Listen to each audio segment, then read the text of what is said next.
नमस्कार, मैं हूं प्रशांत भारद्वाज और आप देख रहे हैं न्यूज रूम पोस्ट।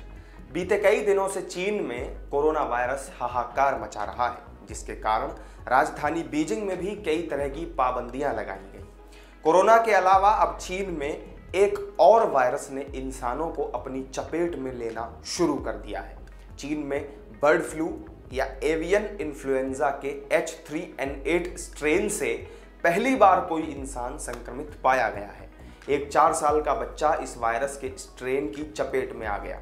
उसे इसी महीने बुखार और दूसरे लक्षणों के साथ अस्पताल में भर्ती कराया गया था।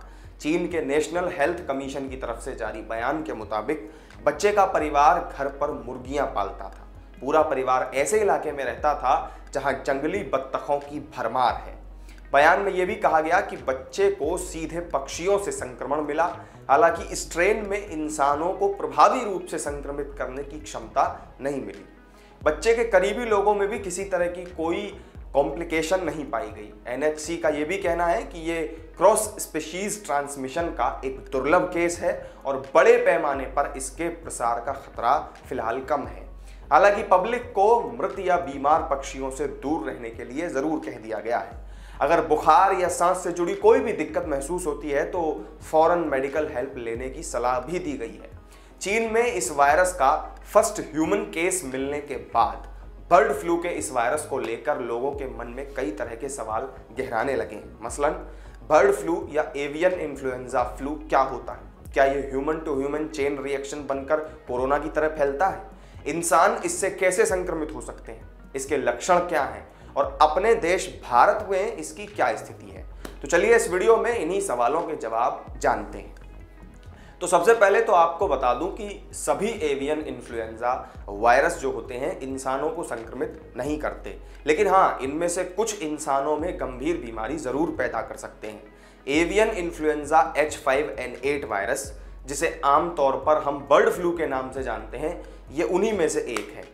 ये हमारे फेफड़ों, नाक और गले पर अटैक करता है। ये सांस से जुड़ी एक संक्रामक बीमारी है और इसके लक्षण सामान्य जुकाम की तरह ही आपको दिखाई देते हैं। अमेरिका के सेंटर फॉर डिजीज कंट्रोल की माने तो ऐसे वायरस आमतौर पर लोगों को संक्रमित नहीं करते। हालांकि इंसानों में संक्रमण के दुर्लभ मामले पहले भी सामने आ चुके हैं। ज्यादातर संक्रमण H7N9 और H5N1 स्ट्रेन से होते हैं। ये स्ट्रेन इंसान से इंसान में नहीं फैलता, हाँ, लेकिन कभी कभी ये इंसानों में भी आ सकता है और ऐसी स्थिति में टिपिकल फ्लू वाले लक्षण ही होते हैं। बात अगर इसके लक्षणों की करें तो उसमें शुरुआत में गले में खराश, लगातार छींकें आना और नाक बहने लगती है, और फिर इसके बाद बुखार, मांसपेशियों में दर्द, शरीर में कपकपी, पसीने आना, सिर दर्द होना, सूखी खांसी, नाक का कंजेशन होना और थकान जैसे लक्षण भी इसमें दिखाई देने लगते हैं। 2 साल से कम उम्र के बच्चे, 65 साल से ऊपर के बुजुर्ग और जो लोग पहले से किसी बीमारी से पीड़ित हैं वो, और गर्भवती महिलाएं इस वायरस की हाई रिस्क ग्रुप कैटेगरी में आते हैं। इसलिए ऐसे लोगों को तो बहुत ज़्यादा सावधानी बरतनी चाहिए। तो चलिए, लक्षणों के बाद अब बात आती है कि भारत में इसकी स्थिति क्या है। दरअसल हमारे देश में इसी साल फरवरी में महाराष्ट्र से बर्ड फ्लू के H5N1 वायरस स्ट्रेन का पहला मामला सामने आया था। इसके अलावा बिहार के सुपौल में भी पोल्ट्री रिसर्च फार्म में इसके कुछ केस मिले थे। इसके अलावा बीते साल दिल्ली में H5N1 से संक्रमित 11 साल के एक बच्चे की मौत भी हो गई थी। जनवरी 2021 में कई राज्यों के हजारों पक्षियों में बर्ड फ्लू कंफर्म हुआ था।